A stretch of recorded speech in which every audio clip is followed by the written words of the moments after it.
My son-in-law, a rich tycoon, put a bruise on my daughter's arm. He thought I, a retired city clerk, was powerless. He didn't know I had a weapon more powerful than all his money. A single phone call to the right person. All you have to do is apply the right pressure in the right place, and the whole damn thing will come crashing down on its own. My name is George Williams, and this is the story of the day I found the crack in my son-in-law's foundation. Dear friends, we're so happy you're here with us today. Every time you join, it gives us the chance to share stories that might inspire you, guide you, or even change the way you see things. Your comments and support mean the world to us, and we're truly grateful. Tell us, what challenges have you faced in life, or maybe you're facing right now? We might just find a story that feels close to yours, and who knows, it could be exactly what you need. So stay with us. Don't miss what's coming next. At 67 years old, I, George Williams, honestly believed my major battles were behind me. I had lived a good life, given 40 years of service to the city of Chicago's planning department, where I was known as one of the most meticulous old-school structural engineers. I'd inspected the foundations of hundreds of buildings, from humble schools on the South Side to glittering skyscrapers in the Loop. I knew, better than most, that even the most impressive facade can hide rot and decay.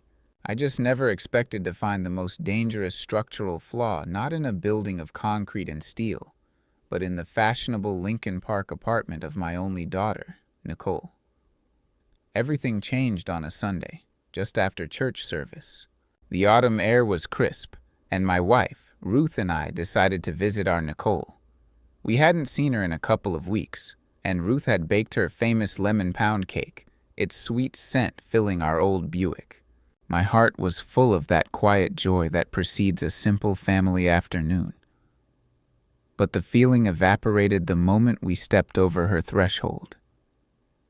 Do you know the most terrifying thing for a father? It's to see fear in your child's eyes, and to realize you cannot simply rush in and crush its source without hurting your child even more. The apartment was immaculate, expensive designer furniture, panoramic windows overlooking the park, abstract art on the walls. Everything screamed success and wealth, but there was no warmth in its sterile beauty. The very air felt tense, stretched thin like a wire. Nicole met us with a smile that didn't reach her eyes. There was a shadow in her gaze that I, as her father, had learned to recognize since she was a little girl. It was fear. Her hug was stiff, hurried, and that's when I saw it. As she reached for the cake, the long sleeve of her cashmere sweater slipped for just a second, revealing her forearm. A bruise, dark and ugly, with yellowish edges that told me it was several days old. It had the distinct shape of fingers, of a cruel grip. My engineer's mind instantly processed the data, the force, the angle, the vector of pressure. This was no accident. Nicole saw my gaze lock onto it and quickly pulled the sleeve down. "Oh, Dad, don't look, I'm so clumsy," she mumbled, avoiding my eyes. I hit the corner of the table so hard you wouldn't believe it. A lie. A clumsy, poorly constructed lie. Something inside me went cold and still. The world narrowed to that ugly mark on my daughter's arm. A roar started in my ears, but my face remained a mask of calm. I learned that on 1,000 inspections when I found a dangerous crack in a load-bearing wall. Panic is the enemy of structure. An engineer's first rule: assess the damage, maintain your composure. Just then, her husband, Jamal, emerged from his home office. Tall, polished, in an expensive casual suit, he was the very picture of success. An ambitious investment fund manager specializing in real estate deals, he always looked down on me. To him, I was a city clerk, a man from a bygone era who didn't understand the world of big money. He never missed a chance to remind me of it. "George? Ruth?" he said over his shoulder, his attention glued to his smartphone. "You should have texted before coming over."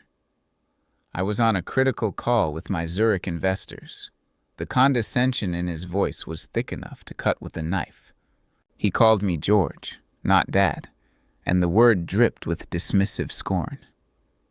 Ruth pressed her lips together but said nothing. I, however, looked at him and didn't see a successful businessman. I saw a faulty design. I saw a rotten support beam threatening to bring down the entire structure. Jamal saw an old man, a clerk from the last century. He didn't understand that 40 years of working with blueprints and foundations had taught me the most important lesson. You can bring down any skyscraper, no matter how tall, if you find a single crack in its foundation.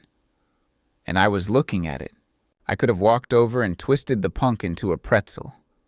Years of inspecting construction sites, climbing scaffolds, and hauling equipment had kept me in good shape. My hands, accustomed to hammers and survey tools, were still strong. But I knew it would only compound Nicole's suffering. He would take out his humiliation on her the moment we left. Number. Brute force was useless here. That was a laborer's solution, not an engineer's. My response had to be different, precise, calculated, and absolutely devastating. I smiled, my calmest smile. "What a view you have from your balcony, Jamal," I said. "Must be able to see the whole city. Mind if I take a look?" Without waiting for an answer, I walked through the living room and stepped out onto the balcony. The cool Chicago wind hit my face, but I barely felt it. I stared out at the sprawling city, at its arteries of steel and concrete, but all I saw was my daughter's frightened face. The rage inside me was cold and hard, like frozen steel. And in that rage, a blueprint began to form, a plan for which I would need no fists, no angry words. All I would need was a single phone call. Standing on that balcony, 20 stories above the ground, the infamous Chicago wind felt different. It wasn't just cold, it was clarifying. It swept away the initial hot rage and left behind a purpose as hard and clear as the steel skeletons of the skyscrapers piercing the clouds before me. From this height, the city looked like one of my old blueprints, a perfect machine of right angles, solid foundations, and logical connections. But I had spent a lifetime learning the truth. Rot always begins in the dark, in the places no one is looking. And I was about to turn on a very bright light. My first instinct, the one that screamed in my blood as a father, was to go back in there and tear Jamal apart with my bare hands. I could feel the phantom sensation of my knuckles connecting with his smug, arrogant jaw. It would have felt good for a moment. But what then? A restraining order? A police report? Nicole, trapped in the middle, forced to choose, forced to lie, her suffering amplified by my clumsy, brutish intervention. Number? A sledgehammer is a tool for demolition, not for surgery. And this problem required a surgeon's precision. Jamal's greatest strength was his belief in his own superiority, in the power of his new money, and his contempt for my old world of rules, regulations, and ethics. And that, I realized, was the critical flaw in his design. His foundation wasn't built on rock, it was built on arrogance. That would be the pressure point. I reached into my pocket, bypassing the modern smartphone Ruth insisted I carry for emergencies, and pulled out my old simple flip phone. Its worn plastic felt more real, more solid. There were only a few numbers stored in it, but the one I needed was etched into my memory. I dialed. The phone was answered on the second ring by a calm, steady voice. "Hello?"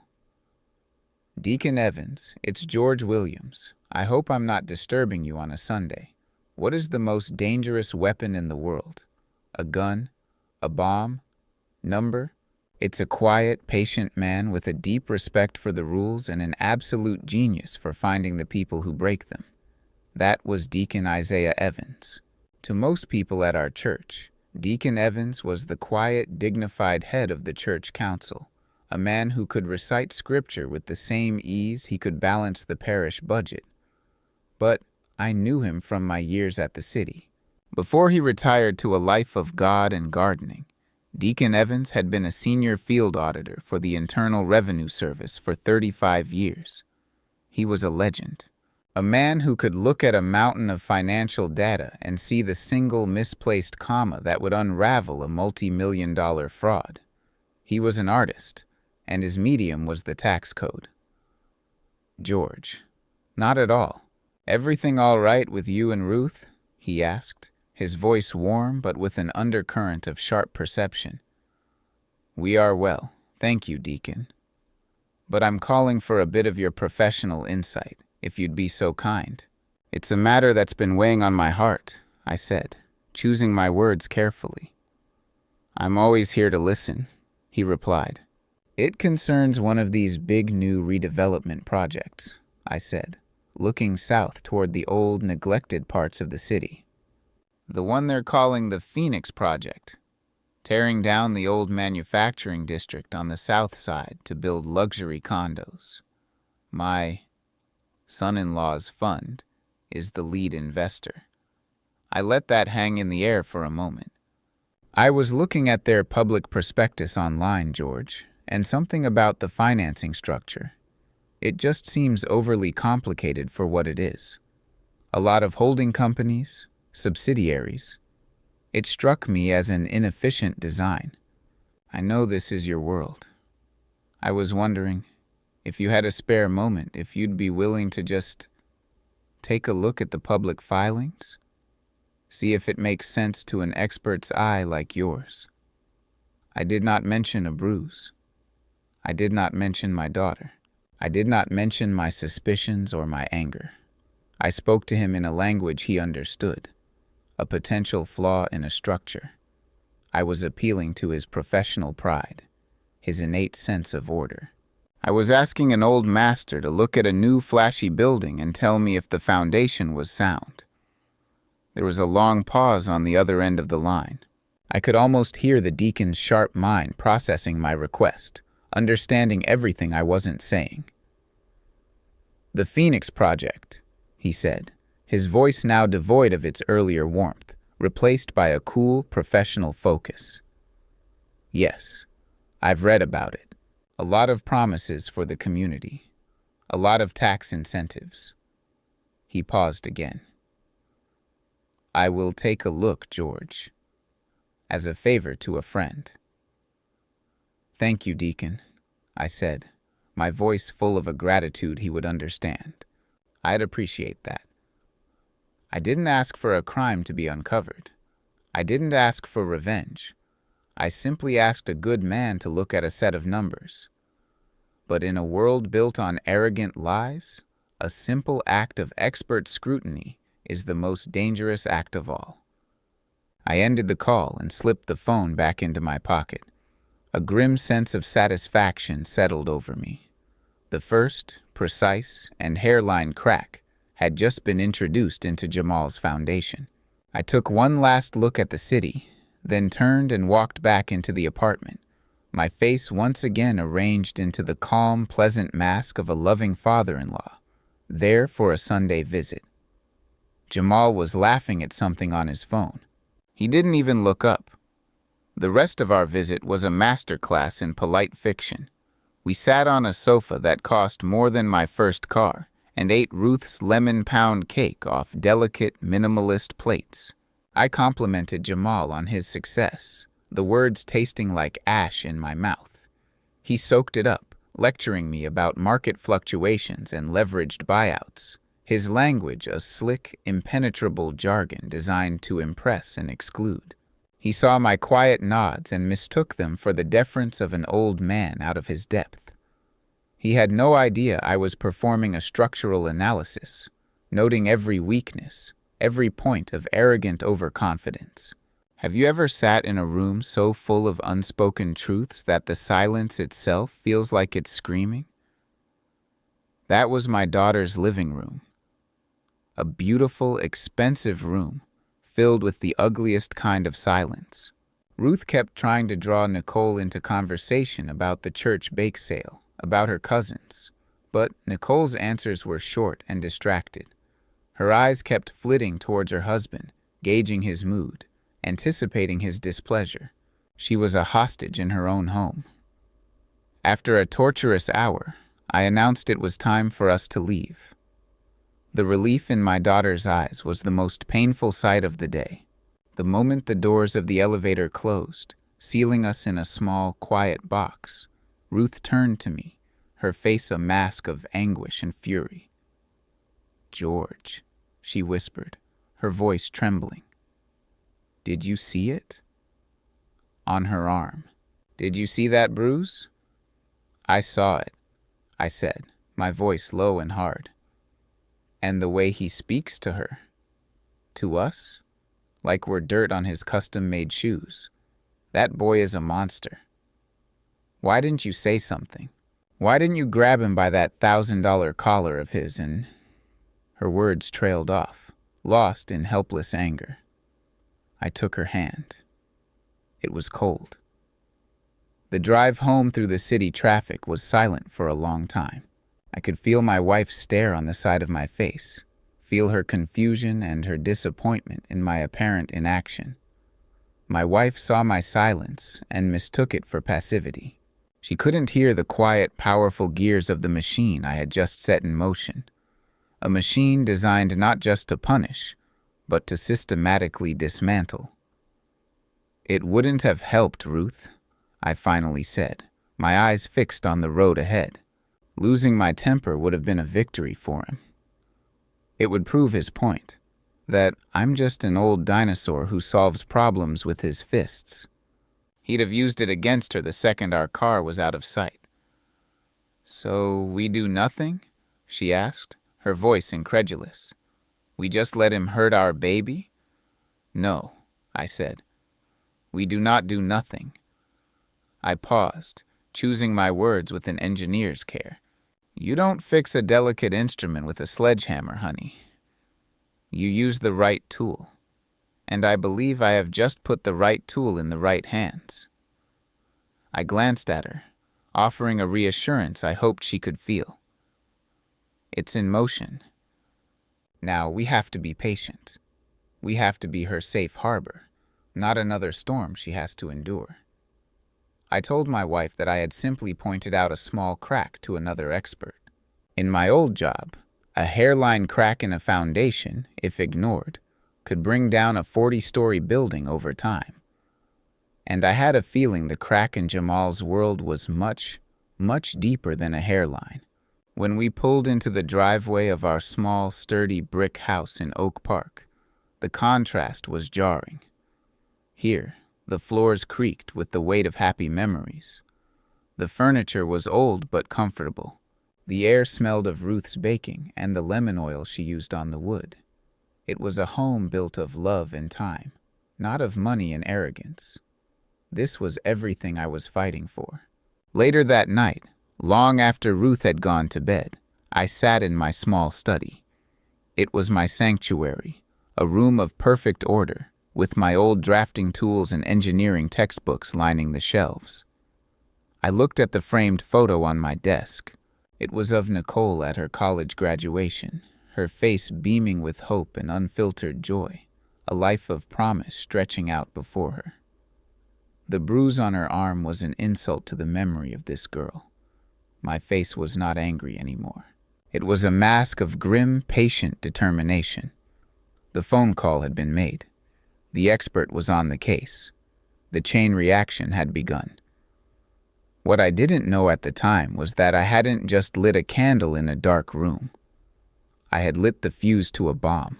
An earthquake was coming for my son-in-law's gilded world, and it was starting with the quiet turning of a single page in a public financial record. You will not want to miss how that first tremor unfolds. While my son-in-law was closing deals in a world of expensive handshakes and confident lies, another man, a quiet man, was beginning a different kind of work in a world of hard numbers and verifiable facts. In the battle between a storyteller and an auditor, the auditor, given enough time, always wins. The numbers don't have egos. The numbers don't get distracted. The numbers, in the end, never lie. I could picture Deacon Evans perfectly. I imagined him the very next morning, after his daily scripture reading, sitting down in his small, meticulously organized study. His was a world of substance over style. There were no panoramic views or abstract art. There was just a solid oak desk, shelves overflowing with books on tax law and financial history, and a powerful, no-nonsense computer. On his desk, there would be only three things: his keyboard, his monitor, and a freshly sharpened pencil next to a clean legal pad. It was the workspace of a man who waged war from a state of perfect calm. As he later told me, he didn't begin by looking for a crime.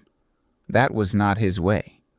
He began with my own carefully chosen words: an inefficient design. To an engineer like me, that meant a waste of materials or a structural flaw.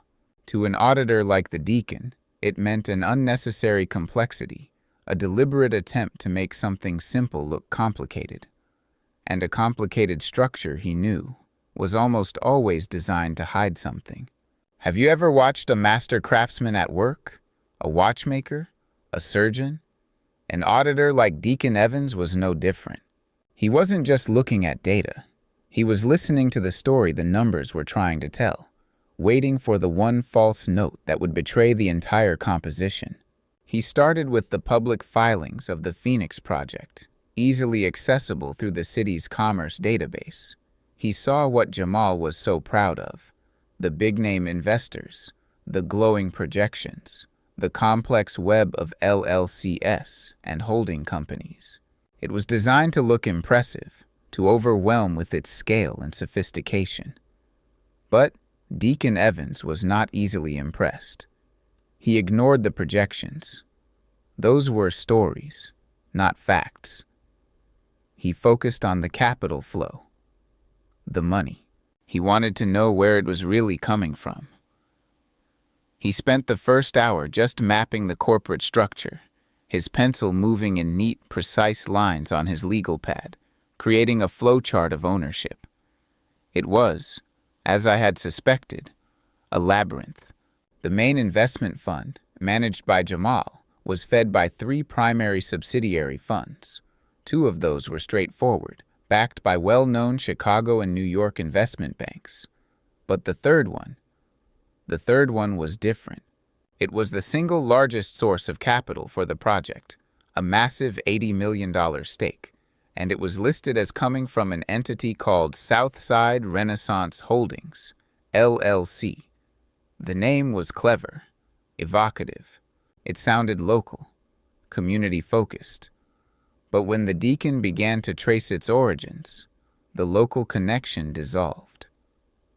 Southside Renaissance Holdings was registered in Delaware, a common tactic for corporate privacy. But it was, in turn, owned by another entity, and that one was owned by another. It was a classic Russian nesting doll of corporate shells, designed to make tracing the ultimate source of the money a tedious, frustrating nightmare. But Deacon Evans was not a man who frustrated easily. He was patient. He was thorough. And he had 35 years of experience in untangling exactly these kinds of knots. It took him another 2 hours, cross-referencing international business registries, but he finally found it. The ultimate source of that $80 million. It wasn't a bank in Zurich, as Jamal had so loudly boasted. It was a holding company with a single registered address. It was a tiny detail, a single thread in a massive tapestry, a post office box in a small, sun-drenched office building in Grand Cayman. To a layman, it meant nothing. To a man like Deacon Evans, it was a bonfire in the dead of night, a screaming red flare that pointed to a much deeper, much uglier truth hidden just beneath the surface of the glossy brochures. It wasn't, on its own, illegal, but it was a clear and deliberate attempt to obscure the source of the project's primary funding. It meant that someone wanted their involvement to be a secret. And in the Deacon's experience, people who wanted to keep an $80 million investment secret were not doing so for noble reasons. It spoke of tax avoidance at best and money laundering at worst. He made a simple, precise note on his legal pad. He drew a neat box around the name of the Cayman Islands company. He had found the first crack. It was deeper and uglier than he had even expected. He turned off his desk lamp, leaving the room in darkness. But a light had been switched on. A quiet, forensic light that would soon begin to expose everything that scurried and hid in the shadows of my son-in-law's empire. A single lie in a financial statement is a mistake. Two lies, perfectly aligned and reinforcing each other, are a conspiracy. Deacon Evans had found the first lie basking in the Caribbean sun, hiding behind a post office box in Grand Cayman. He was about to find the second one right here in Chicago, hidden in a promise made to the city's poorest residents. The next morning, the Deacon did not immediately continue digging into the offshore account. A direct assault was not his style. A good auditor, like a good engineer, knows you must survey the entire structure before you start drilling. He now had a single critical piece of data, a secret, powerful partner whose money was being hidden. The question he now asked himself was, why? What was this secret money intended to do? He turned his attention away from the project's funding and towards its expenses and commitments. Specifically, he began to examine the promises Jamal and his partners had made to the city of Chicago to get the Phoenix project approved in the first place. These massive redevelopment projects are rarely straightforward. They require city council approval, zoning changes, and, most importantly, tax abatements. These tax breaks are the lifeblood of such ventures, often worth tens of millions of dollars, but they always come with strings attached. How does a wolf put on sheep's clothing in the world of big business? It speaks of community empowerment and local hiring. It wraps its greed in the language of social justice. But an auditor knows to ignore the words and follow the money. Deacon Evans, who had spent a decade of his career auditing exactly these kinds of public-private partnerships, knew exactly where to look. He pulled up the minutes from the City Council Zoning Committee meeting where the project's tax incentives were approved. He read through the transcript of Jamal's partner giving a soaring speech about their commitment to the South Side. And then he found the core promise, the one that got them the 30-year property tax freeze. The project had legally committed to awarding at least 40% of its subcontracting work to minority-owned businesses based in the South Side community. The centerpiece of this commitment was a signed letter of intent with Henderson and Sons Construction, a highly respected third-generation Black-owned firm known for its quality and integrity. Using their name was a masterstroke. It gave the project an instant seal of local approval. With that information secured, the Deacon then navigated to the city's building permit database. Every construction site is required to file a list of its primary subcontractors. He pulled the file for the Phoenix project's foundation work, the most lucrative initial contract. The name on the permit was not Henderson and Sons Construction. The contract had been awarded to an entity called Southside Builders, LLC. To a casual observer, the names might seem interchangeable, but to Deacon Evans, this was a blaring alarm. He began to dig into Southside Builders, LLC. The company had been incorporated only 6 weeks before the building permit was issued. It had no public record of completed projects. It had no website. Its registered address was a mailbox rental store in a strip mall miles from the South Side. And when he ran the name of the LLC's registered agent, he found a direct link. The agent was the brother-in-law of one of Jamal's senior partners.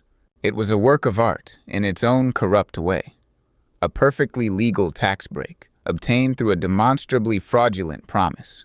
They weren't just stealing money from the government through tax avoidance. They were stealing opportunity and wealth from the very community they claimed to be revitalizing.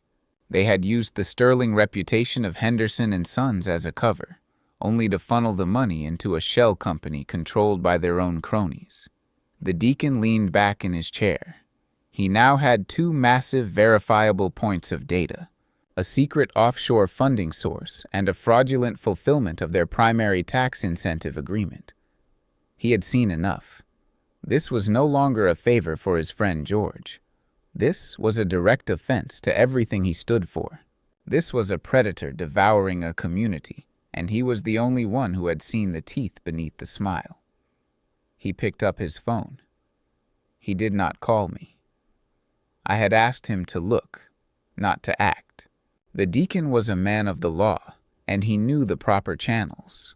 He scrolled through his contacts and found the name of a man he had mentored 20 years ago, a man who was now a rising star in the IRS's Criminal Investigation Division. The part ends with Deacon Evans on the phone, his voice calm and professional, laying out the facts. "David," he said, "Isaiah Evans here. I hope you're well. I'm calling unofficially. I've got something for you. A public-private redevelopment project called the Phoenix Project. You'll want to start by looking at their primary capital source out of Grand Cayman, and then cross-reference that with the subcontractor they've listed for the foundation work to fulfill the terms of their enterprise zone tax abatement. The filings are all public. The picture they paint is troubling." He listened for a moment. "Yes," he said. "I believe it will be well worth your time." He hung up the phone. He had taken his findings, packaged them into a neat, actionable bundle, and delivered them into the hands of the United States Treasury Department. The quiet, academic inquiry was over. The official investigation was about to begin. A silent predator had just been unleashed into Jamal's world. It wasn't a man, but an institution. The United States Department of the Treasury. It moves without a sound, possesses nearly unlimited resources, and it never, ever gives up on a cent. The phone call from Deacon Evans to his protege, a sharp young special agent named David Chen, was the single click that unlocked the cage. Agent Chen sat in a standard-issue cubicle in the Kluczynski Federal Building. A space as gray and anonymous as Jamal's office was glamorous and bespoke. But from this small, fluorescent-lit square, Chen could wield a power that my son-in-law, in his wildest dreams of avarice, could never comprehend. A tip from Isaiah Evans wasn't just a tip. It was a map to a buried dragon's hoard, and it lit a fire in Chen's belly. To bring down a corrupt, high-profile real estate project wasn't just a case. It was a career maker. He spent the first 2 days assembling his team and gathering the initial threads. The deacon had given him the starting points: the Cayman Islands P.O. box and the fraudulent subcontractor. Using the formidable power of the IRS's internal systems, Chen began to pull records that were not public. He requisitioned the corporate tax returns for every LLC in the chain. He subpoenaed bank transfer records between the domestic and offshore entities. He pulled the personal tax returns for every named partner in the fund, including my son-in-law, Jamal. What does an empire look like when viewed through the cold, emotionless lens of a federal tax return? The fancy dinners, the luxury cars, the charitable donations, they all cease to be symbols of success and instead become data points in a search for a crime. The picture that began to emerge on Chen's desk was one of audacious, systematic greed. While this quiet, methodical work was happening, Jamal was living the high life, completely oblivious to the storm gathering on his horizon. That Friday night, he was the guest of honor at a lavish charity gala at the Art Institute of Chicago. He stood at a podium, a glass of champagne in his hand, looking out over a sea of the city's most powerful people. He was charming, eloquent, and utterly confident. "The Phoenix Project is more than just a development," he said, his voice smooth and resonant. "It is a promise. A promise to the South Side. A promise to Chicago.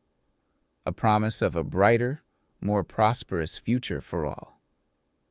The applause was thunderous. He raised his glass, toasting to the future of Chicago, a future he believed he was building. He had no idea that miles away, in a quiet government office, a young man was methodically dismantling his past.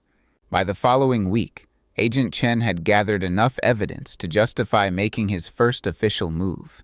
He didn't send a SWAT team or flash a badge. The first move of the IRS is always quiet, always polite, and utterly terrifying in its implications. His team drafted a letter. It was a masterpiece of bureaucratic understatement, a simple request for information and clarification addressed to the chief financial officer of Jamal's investment fund. The letter, printed on plain, heavy paper with the imposing letterhead of the Treasury Department, was 5 pages long. It referenced specific tax codes and filing schedules. It politely requested a detailed explanation of the fund's relationship with Southside Renaissance Holdings, LLC, of Grand Cayman. It asked for a complete list of services rendered by Southside Builders, LLC, to justify their $9 million contract for foundation work. It was a letter that asked questions to which Chen already knew there were no honest answers. The letter arrived at Jamal's gleaming office tower on a Tuesday morning, delivered by a certified mail carrier. A mailroom clerk, unaware of the bomb he was carrying, placed it in the inbox on Jamal's massive minimalist desk. Later that day, Jamal, returning from a long lunch, finally saw it. He picked it up, saw the IRS return address, and a flicker of annoyance, not fear, crossed his face. He scanned the first page, his arrogant mind immediately classifying it as a bureaucratic nuisance, a gnat to be swatted away. He scoffed, tossing the letter into his out tray. He pressed the intercom button on his phone. "Sandra," he said to his assistant, his voice bored, "get Mark from legal on the line. Tell him the IRS is doing some routine audit paperwork on the Phoenix Project." He paused, looking out his window at the city he was so sure he owned. "Tell him to make it go away." There are two kinds of corporate lawyers in the world: those who build the golden towers of deals and acquisitions, and those who are paid to clean up the rubble when those towers collapse. Jamal had always surrounded himself with the best builders, men in $1,000 suits who spoke the language of hostile takeovers and capital gains. He was about to discover how utterly useless they were in a demolition. His legal team, a trio of slick, confident partners from a prestigious downtown firm, initially shared his dismissive attitude toward the IRS letter. I can picture the scene in their glass-walled conference room overlooking Lake Michigan. They would have laughed it off. "It's a fishing expedition, Jamal," the senior partner, a man named Marcus, would have said. "They have no idea what they're looking for. We'll send them a mountain of paperwork. Every receipt, every contract, every prospectus. We'll bury them in data. They'll get bored and move on to an easier target." And that's exactly what they did. They compiled a response that was a masterpiece of arrogant compliance, sending dozens of boxes filled with mostly irrelevant documents to Agent Chen's office. It was a classic corporate strategy designed to intimidate and exhaust the opposition with sheer volume. How do you catch a shark? You don't wrestle with it. You let it swallow a simple piece of bait, and then you set the hook. The lawyer's arrogant response was the bait. The federal summons was the hook. Agent David Chen was not intimidated. He was not exhausted. He was delighted. This over-the-top, non-responsive reply was exactly the confirmation he needed. It was the frantic thrashing of a guilty party. 2 days after the boxes arrived, a federal courier delivered a new envelope to Jamal's lawyers. This was not a request. It was a summons. The document legally compelled them to produce, within 10 business days, a very specific and targeted list of items. It asked for all wire transfer records from and to Southside Renaissance Holdings, LLC. It demanded all internal communications, including emails and memos, related to the termination of the contract with Henderson and Sons Construction and the subsequent hiring of Southside Builders, LLC. And, most terrifyingly, it demanded the personal and business travel receipts, expense reports, and credit card statements for Jamal and his 2 senior partners for the last 3 years. The meeting in the glass-walled conference room this time was different. The easy confidence was gone, replaced by the grim, focused silence of an emergency room. The senior partner's face was pale. "Jamal, this is no longer a routine audit," he said, his voice stripped of its earlier bravado. "This is a full-blown criminal investigation." For the first time in his life, Jamal was in a room where his money and his charm were completely useless. The language was no longer about profit and loss, but about subpoenas, depositions, and federal sentencing guidelines. The game had changed, and he didn't even know the rules.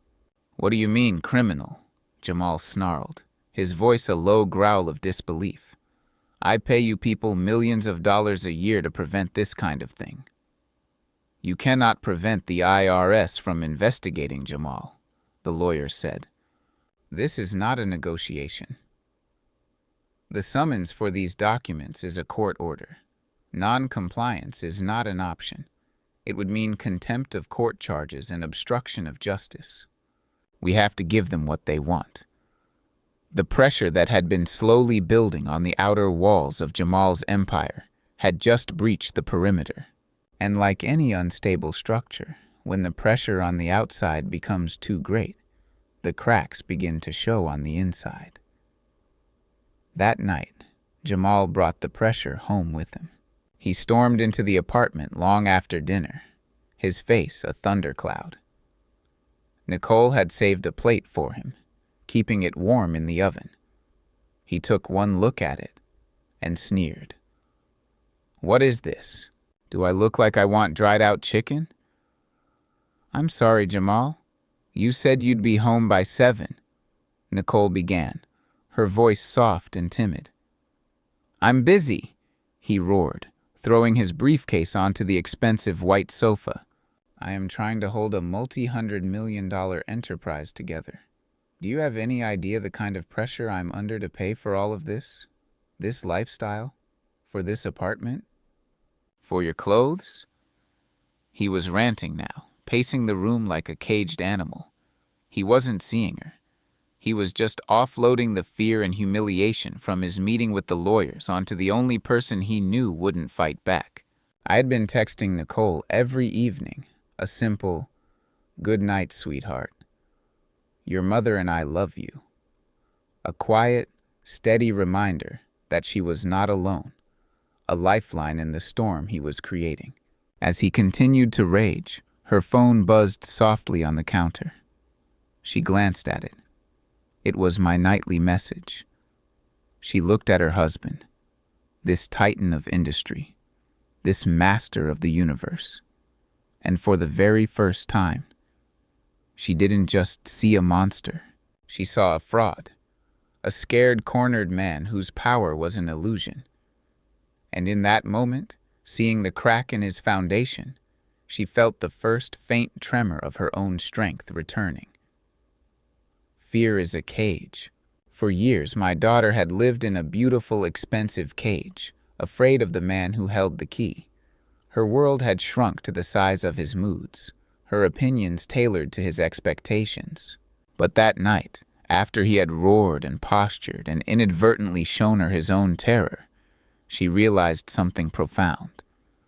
The door to the cage was not locked. it had never been. The bars were made of her own fear, and they were beginning to rust. When I called her the next morning, my usual quiet check-in, her voice was different. There was still a tremor of fear, but beneath it was a new note of clarity, like a bell ringing in a distant, fog-filled valley. I didn't mention Jamal. I didn't ask if she was okay. I knew she wasn't. Instead, I talked about the stubborn rosebush in our backyard that Ruth was wrestling with.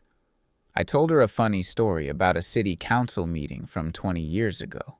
I kept my voice calm and steady.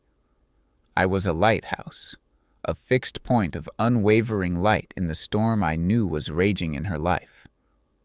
What is the true measure of a father's love? It's not in grand gestures or loud declarations. It's in the quiet daily act of showing up.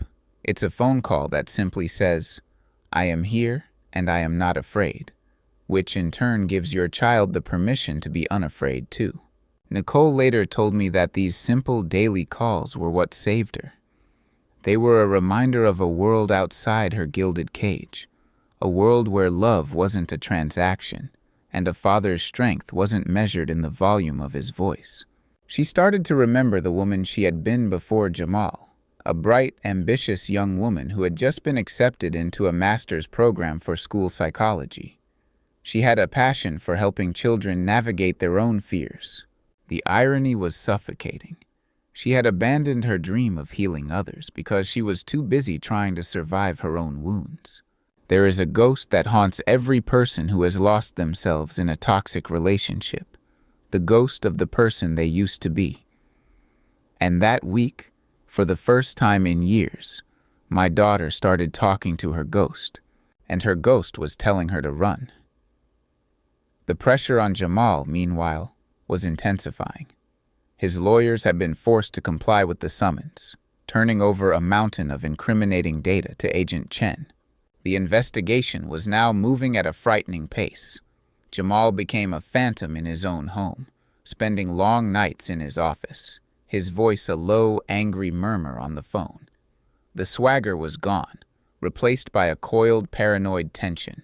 He began to look for enemies everywhere, and his gaze inevitably fell upon his wife. The tipping point came on a Wednesday.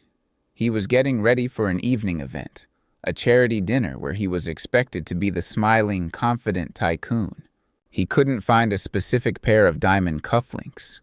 He tore through his dresser drawers, his frustration mounting, and then rounded on Nicole. "Where are they?" "The ones I wore to the governor's ball?" he demanded. "I don't know, Jamal. I haven't seen them," she said calmly. "You're always moving my things," he accused, his voice rising. "You're probably talking to your father all day, complaining, letting that old man fill your head with nonsense instead of taking care of your own home." He saw her phone on the kitchen island, picked it up, and saw my name in her recent calls. A snarl twisted his face. "This is the problem," he hissed, and with a sudden, violent motion, he hurled the phone against the marble backsplash. It shattered, the screen spiderwebbing into 1,000 dead pixels. "You want to be a psychologist and help people?" he sneered, his face inches from hers. "Your job is to make my life run smoothly. That is your one and only job. Do you understand me?" Something inside Nicole broke, but it was not her spirit. It was the final chain of her fear.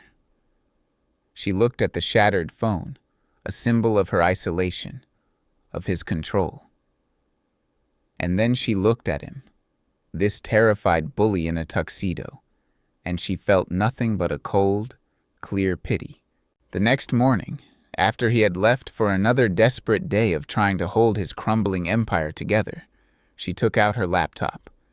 Her hands were shaking, but her movements were deliberate. She went to the guest room, a place he never entered, and closed the door. She opened a web browser and typed in the name of a top-rated female divorce attorney, a name a concerned friend had given her in a hushed whisper 6 months earlier. She found the number. Using her laptop, she initiated the call. "Law offices of Catherine Dean," a voice said. Nicole took a deep, shuddering breath. "Hello," she said, her voice shaking but firm. "My name is Nicole Williams. I need to make an appointment." There is a unique power that comes from speaking your own painful truth aloud for the first time to someone who believes you without question.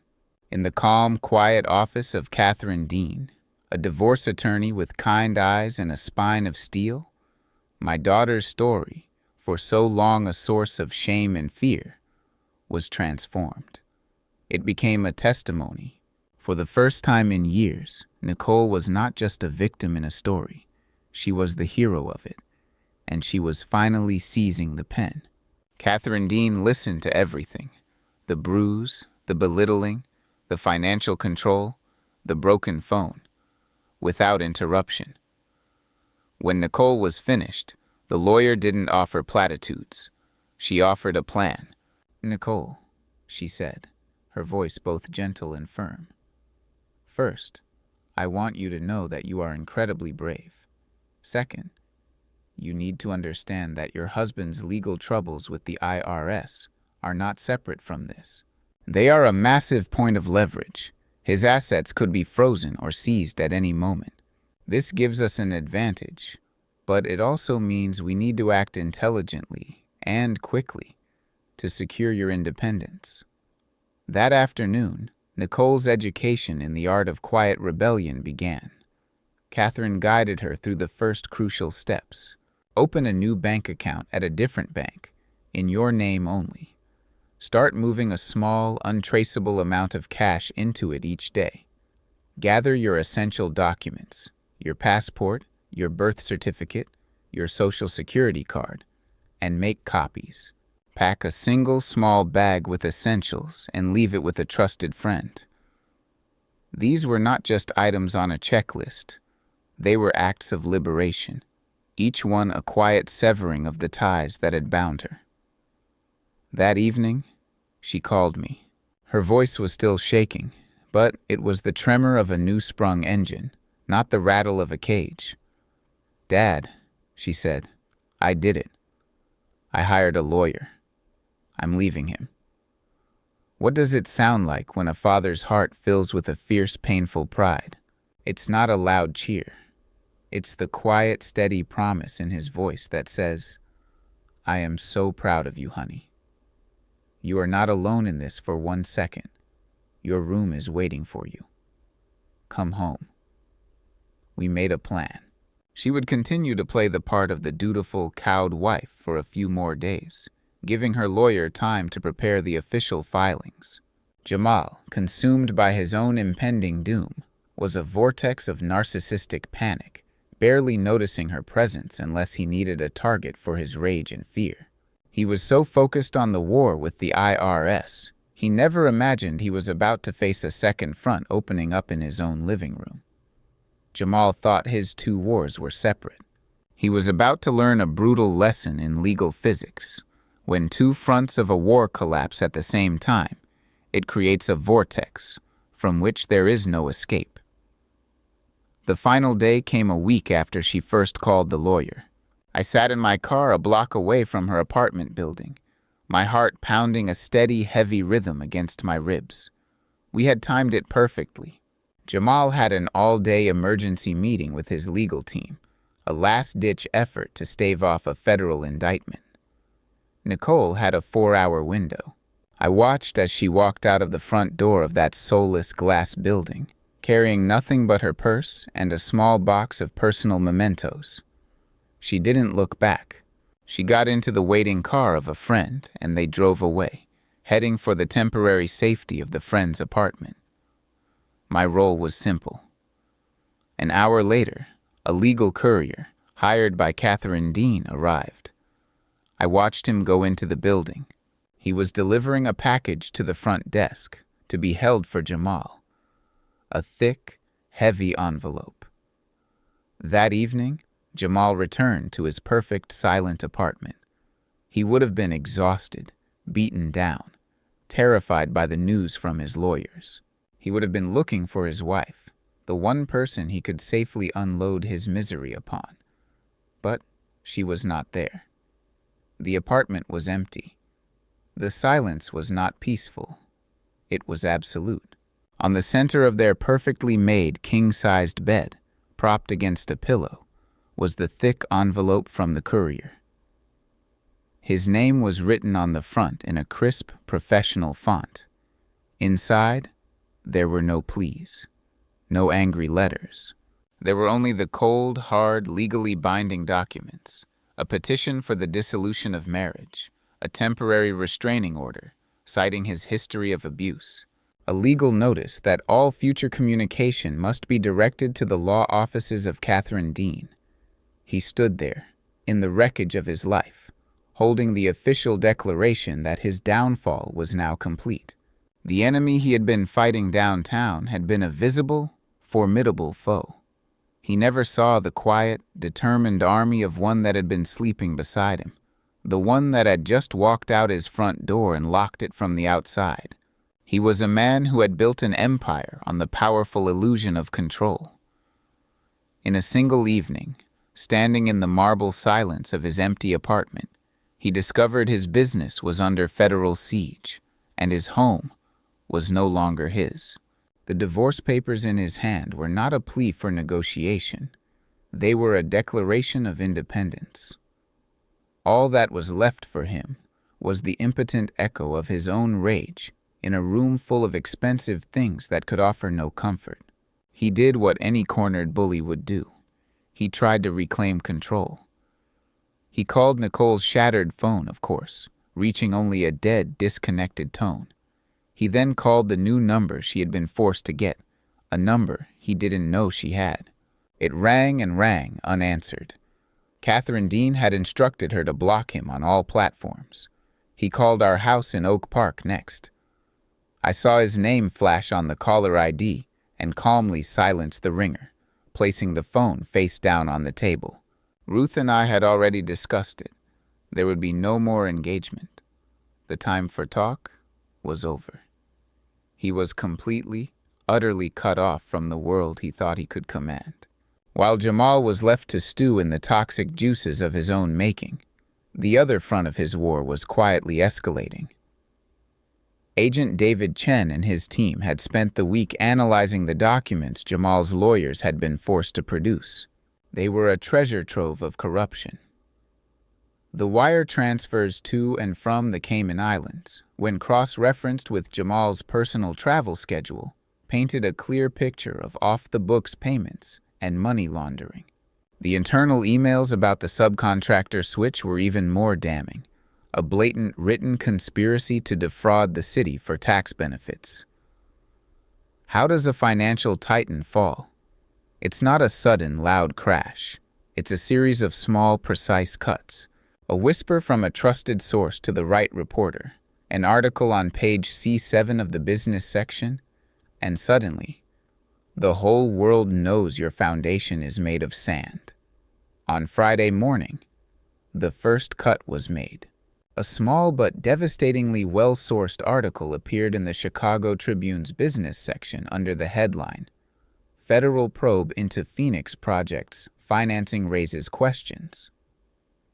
The article was professionally cautious, but the words were lethal. It mentioned Jamal's fund by name. It spoke of financial irregularities, offshore entities, and questions surrounding the fulfillment of tax incentive requirements. To the average reader, it was just another story about corporate greed. To the financial world, it was a death sentence. Money is a coward. It loves confidence and flees from uncertainty. The moment the word investigation was printed in black and white next to Jamal's name, the money started to run. Not in a loud flood, but in a quiet, unstoppable exodus. By noon on Friday, the phones in Jamal's office were ringing off the hook. But these were not the calls of fawning investors looking to get in on the next big deal. These were the panicked calls of his current partners, his fund's clients, his lenders. They wanted answers. They wanted reassurance. And when Jamal's evasive, arrogant responses failed to provide any, they wanted their money back. The carefully constructed confidence that propped up his entire empire evaporated in the space of a single morning. Meanwhile, across town in our quiet house in Oak Park, a different scene was unfolding. Nicole was temporarily staying in her old childhood bedroom. The room hadn't changed much, and it had become her sanctuary. When I came home from my morning walk, I found her and Ruth in the kitchen. Ruth was showing her how to properly care for an orchid, a plant that required patience and a gentle hand. The Tribune was on the kitchen table, folded open to the business section. Nicole had already seen the article. There was no celebration, no gloating. There was only a quiet, profound sense of relief on her face, the look of a person who has finally been validated. She was not a bitter, lying wife. She was a survivor of a man whose corruption was now a matter of public record. "He always said I was crazy," she said softly, touching the petal of the orchid. "That I was overreacting. That he was a good man, and I was lucky to have him." "The truth has a way of finding the light, honey," I said, placing a hand on her shoulder. That afternoon, Jamal stood in his glass-walled office high above the city, watching the empire he had built on lies burn down around him. His partners were demanding emergency meetings. His biggest investors were initiating withdrawal clauses. The Phoenix Project, his monument to his own genius, was grinding to a halt. The fire had been started by my single, quiet phone call. It had been fueled by his own arrogance. And now, it was consuming everything he had ever built. In the jungle of high finance, there are no friends, only allies of convenience. The moment the alpha shows a serious wound, the rest of the pack doesn't come to his aid. They turn on him, not out of malice, but out of a primal instinct for self-preservation. Jamal was wounded, bleeding publicly on the pages of the Tribune, and the pack was closing in. The week that followed was a blur of escalating chaos for him.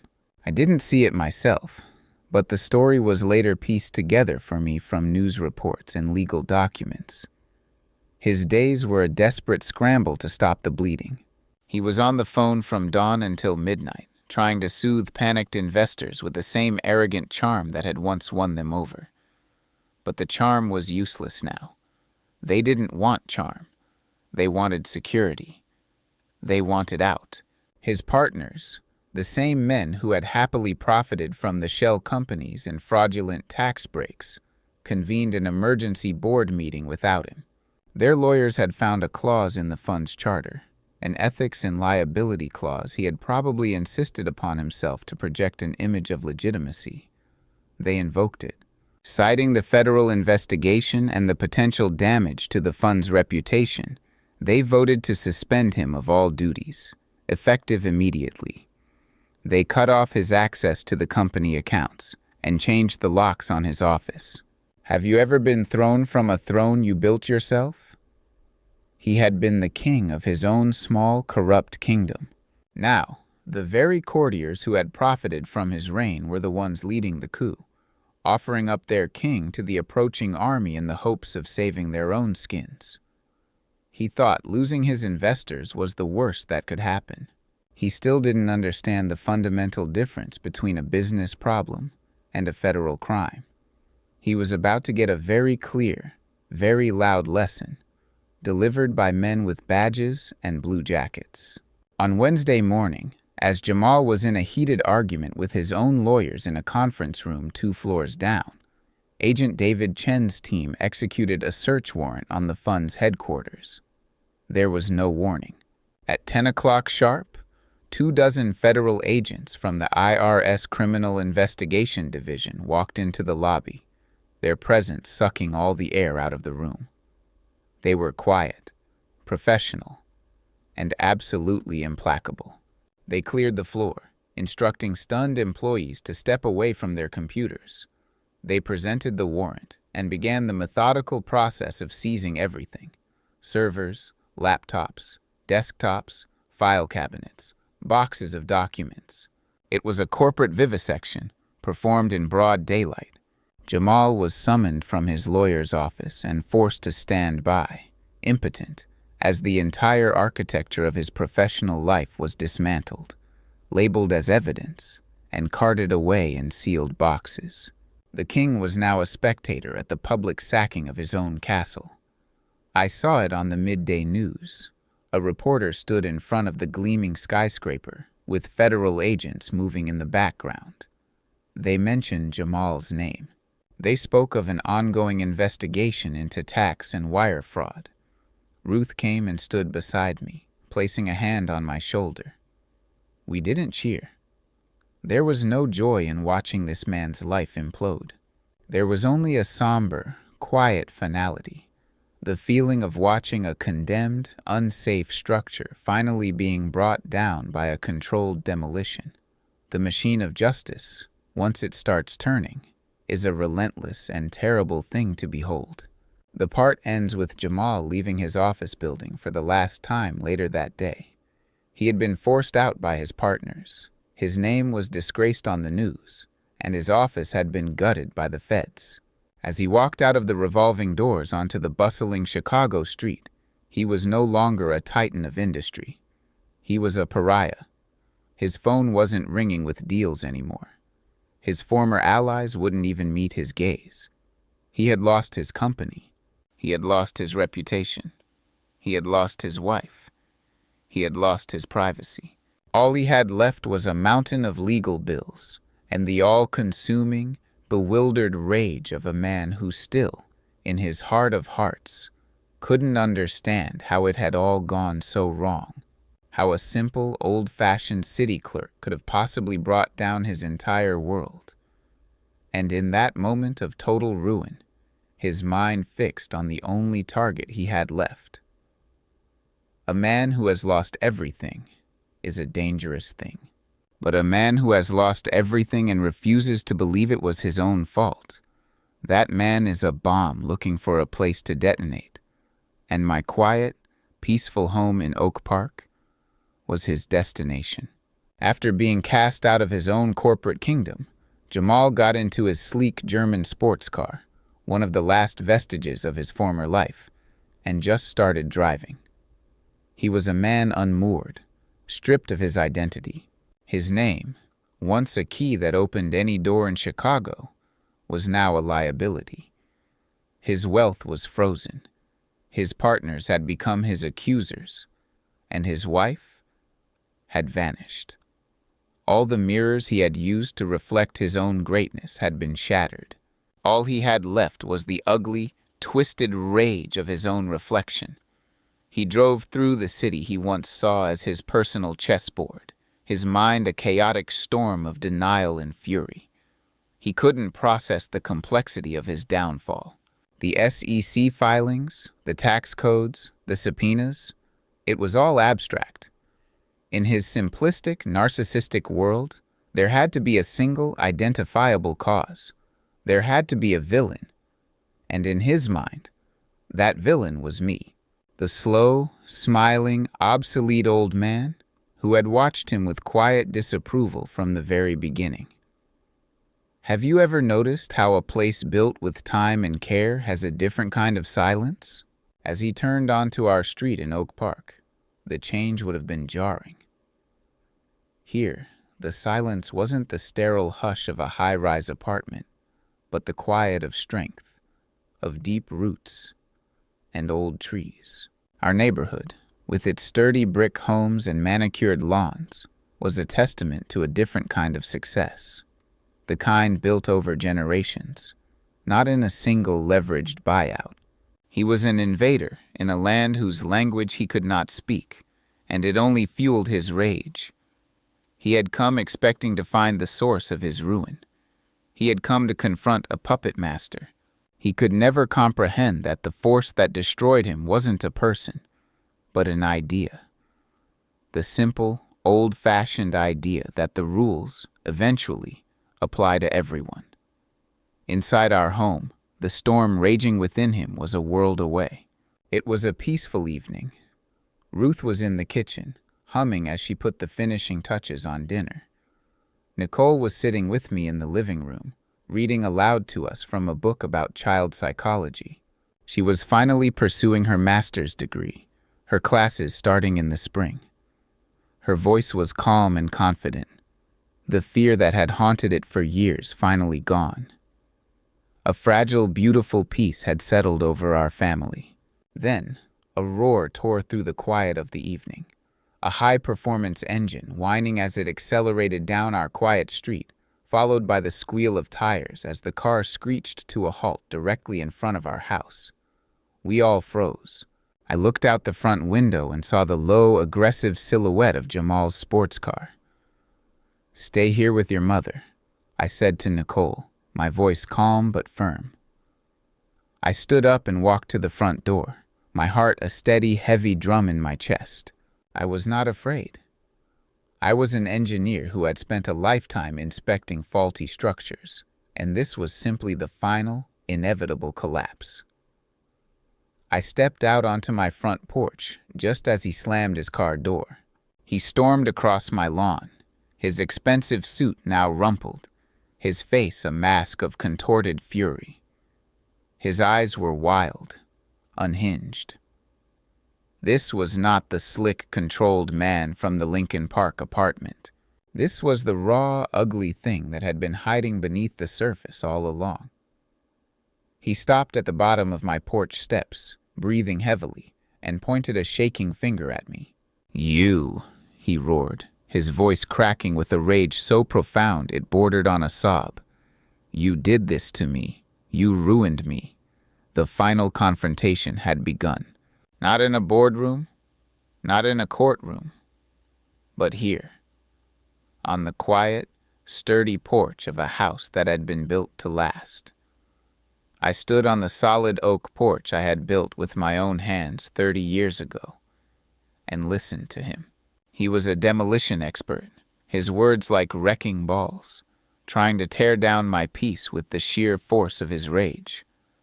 But he didn't realize my foundation was something he, with all his money and all his fury, could never touch.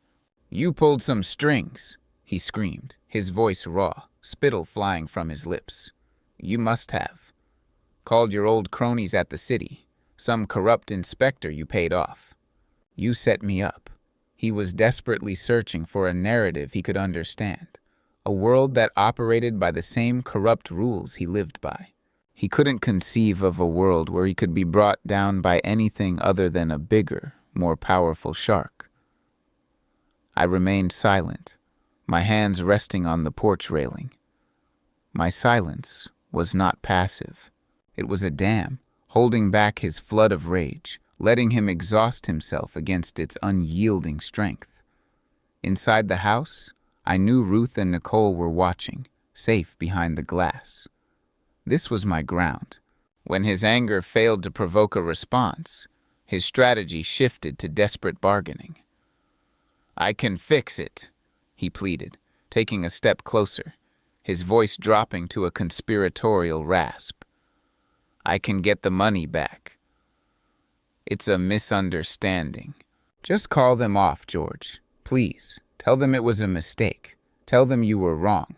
I'll give you anything. $1 million, $2 million. Just make the call.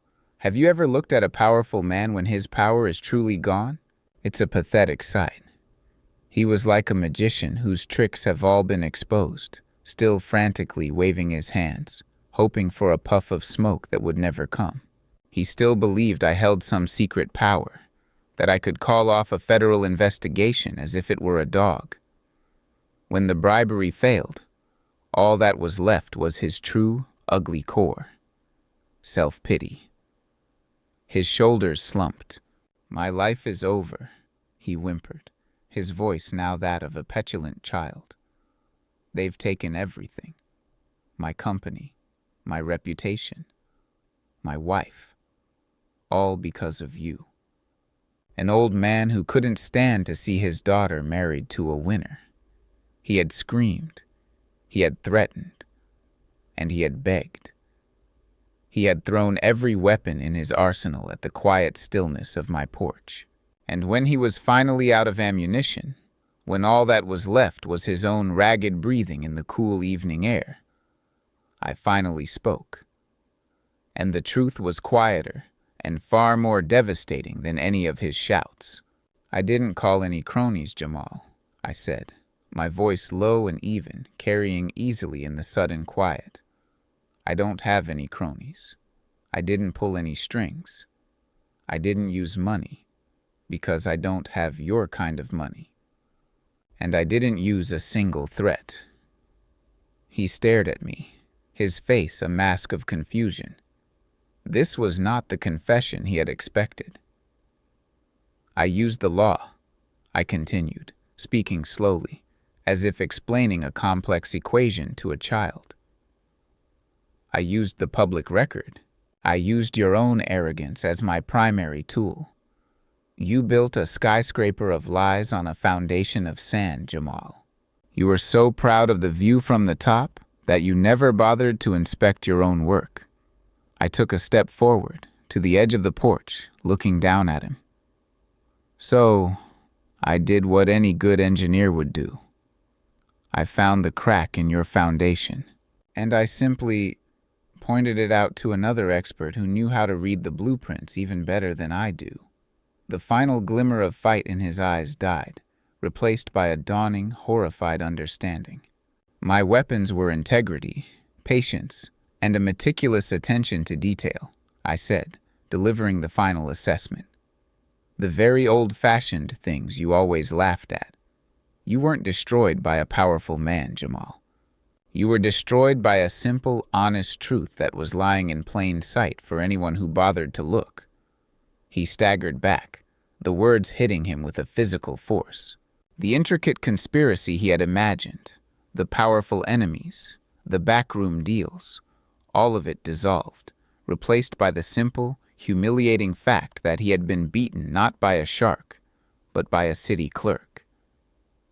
He had been out-engineered. The fight drained out of him completely, leaving him hollowed out, a rumpled suit filled with nothing but failure. He just stood there on my lawn, a ghost at a feast, as the first blue and red lights washed over our quiet street. A nervous neighbor, hearing the shouts, had made a call of their own. A police car was turning the corner, its arrival a quiet, final punctuation mark on his utter ruin. The flashing blue and red lights of the police cruiser washed over our quiet street, painting the houses in unsettling strokes of manufactured crisis. Two officers got out of their car, their movements calm and professional. They had seen this 100 times before, a domestic dispute spilling out onto a manicured lawn. One officer approached Jamal, who now just looked like a lost, disheveled man in an expensive suit. The other came up the porch steps to me. "Evening, sir," he said, his eyes scanning the scene. "We got a call about a disturbance. Is everything all right here?" I looked past him, at the pathetic figure of my son-in-law. The police officers looked at me, expecting a story of threats and fear. They looked at Jamal, expecting a dangerous man. But the danger had already passed. All that was left was the wreckage, and I had no interest in dancing on the ruins of his life. "Everything is fine now, officer," I said, my voice calm. "This is my son-in-law. He's going through a very difficult time, and he came by to vent some frustration. The conversation is over. There's no threat here." The officer looked at me, then back at Jamal, then at the quiet, solid brick house behind me. He was looking for the victim. He couldn't find one. "So, you don't want to file a report?" he asked. "No," I said firmly. "There's no need. He will be leaving now." What is the true nature of victory? Is it the public punishment of your enemy? Or is it the quiet, certain knowledge that you have protected what you love and upheld what you believe? I had already won the war for my daughter's safety and my husband's honor. This final, messy skirmish was meaningless. The officer gave me a long, appraising look, then nodded. He understood. He went down the steps and spoke to his partner. A moment later, they escorted Jamal to his car. He didn't look back. He got in, the powerful engine roaring to life one last time in our quiet neighborhood, and drove away, disappearing into the darkness. The flashing lights faded down the street, leaving our world in peace once more. The battle was over, but every engineer knows that after a structure collapses, you must carefully inspect what remains standing. It was time to inspect the state of our family. I turned and walked back into my home. The moment I closed the door, Nicole was in my arms. She was sobbing, but these were not the tears of fear I had seen in her apartment. These were tears of release, of gratitude, of a dam of sorrow finally breaking. Ruth wrapped her arms around both of us. We stood there in the entryway for a long time, a silent, unified whole. The foundation of our family, which had been threatened by a foreign, corrupting influence, was now stronger than ever. The months that followed were a quiet time of healing and rebuilding. The legal fallout for Jamal was, as Jessica Riley had predicted, catastrophic and swift. Faced with the mountain of evidence Agent Chen's team had compiled, he had no choice but to plead guilty. He was convicted of multiple counts of wire fraud and tax evasion. The Phoenix Project was dismantled by the bankruptcy courts, its assets liquidated to pay back the city for the fraudulent tax breaks and the investors he had duped. His name appeared in the paper one last time, not as a titan of industry, but as a common criminal in a well-tailored suit. But our focus was not on his downfall. It was on our daughter's rise. After staying with us for a few weeks, finding her feet again in the quiet safety of her childhood home, Nicole found her own small, sunny apartment a few towns over. It wasn't glamorous or filled with designer furniture. It was filled with second-hand books, plants she was determined to keep alive, and the feeling of a life that was entirely her own. She re-enrolled in her master's program. The passion for her work, which had been smothered for so long under the weight of Jamal's condescension, returned with a vibrant, beautiful intensity. The part ends with me visiting her one afternoon in the spring. I found her not at her apartment, but at a local community center where she had started volunteering. She was sitting at a small table, patiently helping a shy 10-year-old boy sound out the words in a book. The boy was struggling, but Nicole was the picture of gentle encouragement. He finally got the word right, and a huge, proud smile broke out across his face. And Nicole smiled back. It was a genuine, unburdened smile, the one I hadn't seen since her college graduation. She was no longer just surviving. She was healing, and she was healing others. A year passed. The storm, which had once raged with such destructive force, was now a distant, receding memory. The foundations of our family had been tested not by wind or water, but by the corrosive forces of greed and violence. And they had held. In the end, that is the only structural test that truly matters. It was a Sunday afternoon, much like the one that had started it all, but the feeling was entirely different. The air in our backyard in Oak Park was not tense with unspoken fears, but filled with the scent of Ruth's blooming roses and the sound of my grandson, Nicole's new puppy, a boisterous golden retriever named Gus, barking playfully at a squirrel. I was on the porch, putting a fresh coat of sealant on a small wooden chair I'd built for Nicole's new apartment, a housewarming gift. The work was simple, honest, and satisfying. A car pulled into the driveway, and a moment later, Nicole walked into the backyard. The woman who had greeted us with a haunted, fearful smile a year ago was gone, In her place was a confident, radiant woman whose laughter was now the easiest, most natural sound in the world. She was carrying a small potted orchid. "I think I've finally got the hang of it," she said, placing it on the porch table. "The secret, it turns out, is not too much water and lots of indirect light." It was a simple statement, but we both knew she wasn't just talking about the flower. We sat together on the porch swing, the chains creaking a familiar, comforting rhythm. We watched Ruth throwing a ball for the puppy on the lawn. It was a scene of perfect, ordinary peace. The kind of peace you can't buy, the kind you have to build, and sometimes, the kind you have to fight for. "I saw an article about the Phoenix Project site the other day," she said quietly. "The city is partnering with a nonprofit to turn it into affordable housing and a community center. Henderson and Sons got the contract." "I saw that," I said. "Good. It's what should have happened in the first place." She was quiet for a moment, then she turned to me, her eyes clear and full of a deep adult understanding. "Thank you, Dad," she said. I never properly thanked you for what you did."